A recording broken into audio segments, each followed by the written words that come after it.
So today we will study about development during 6th week of intrauterine life when maxilla and mandible are growing, developing. You can see a thick band of this one. A thick band of epithelium grows around the maxilla and mandible.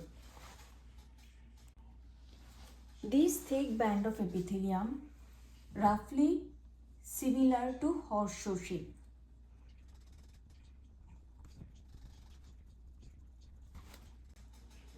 Now, if we zoom into this thick band of epithelium, we will see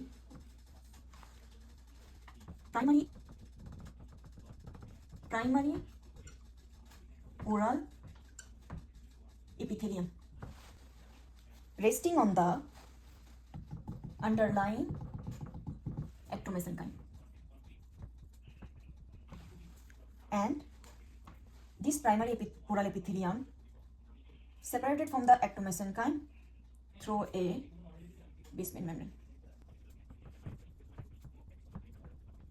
So primary oral epithelium resting on the ectomesenchyme through a basement membrane. Then during the 7th week of intrauterine life, from this primary oral epithelium, actually this primary oral epithelium will be divided into two: dental lamina and vestibular lamina.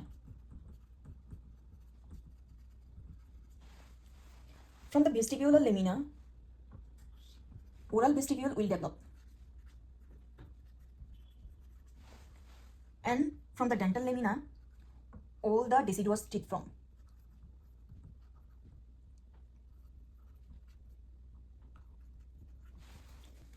Then this dental lamina give two branches. Actually, it's not branch, it's extension. One extension is lingual extension, and another is distal extension.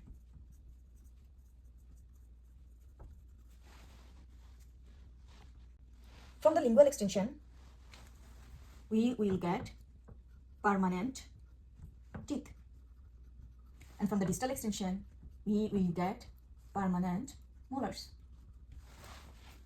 Now, we will see from dental lamina how these teeth form. Then, after few days, we will see in the dental lamina there are localized epithelial thickening, which known as dental placodes. Then these dental placodes initiate the tooth formation process and go through some steps. And they are bud stage, cap stage, bell stage. And this bell stage further divided into early and late. And we mainly talk about bud and cap stage. These two stages are mainly important. So bud stage start at the 8th week of intrauterine life, and in this stage, these epithelial dental placodes, they just proliferate.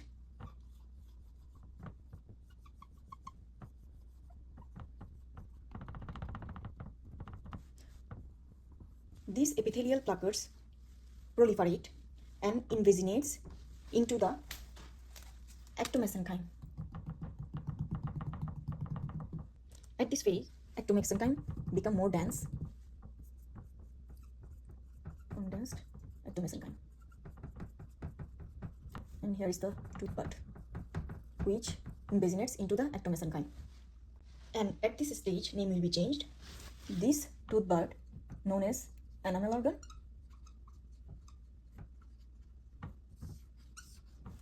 and this condensed ectomesenchyme, known as dental papilla. From enamel organ, enamel will form, and from dental papilla, dentin and pulp will form. D for dentin, P for pulp. Now come to the cap stage. It starts at 9th week of intrauterine life. At this stage, enamel organ take the shape of a cap, and it sits on the condensed dental papilla. So here the enamel organ take the shape of cap, and this dental papilla become a ball-shaped dense dental papilla.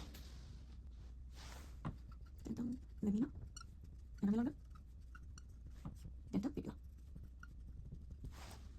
So if you see this cap-shaped enamel organ, this is the convex part and this is the concave part. In the concave part, there is a type of cell which are short columnar known as inner enamel epithelium.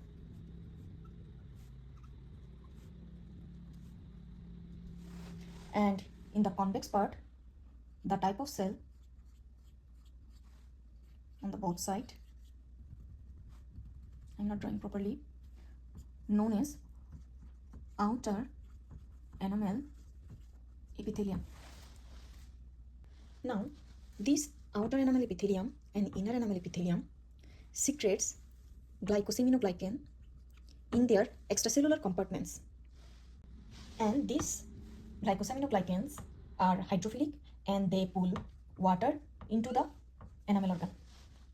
So when glycosaminoglycan pull waters into the enamel organ from their outer surrounding, they force the cell to be apart. As a result, the cell become this kind of star shape.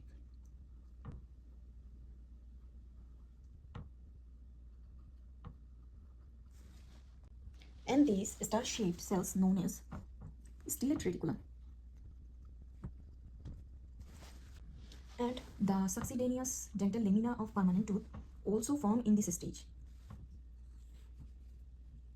This one. Succedaneous dental lamina. Now, the cells surrounding the enamel organ and dental papilla, in this stage, they are known as dental follicle or dental sac. This dental follicle or dental sac is important because from this thing we get an important structure of tooth, that is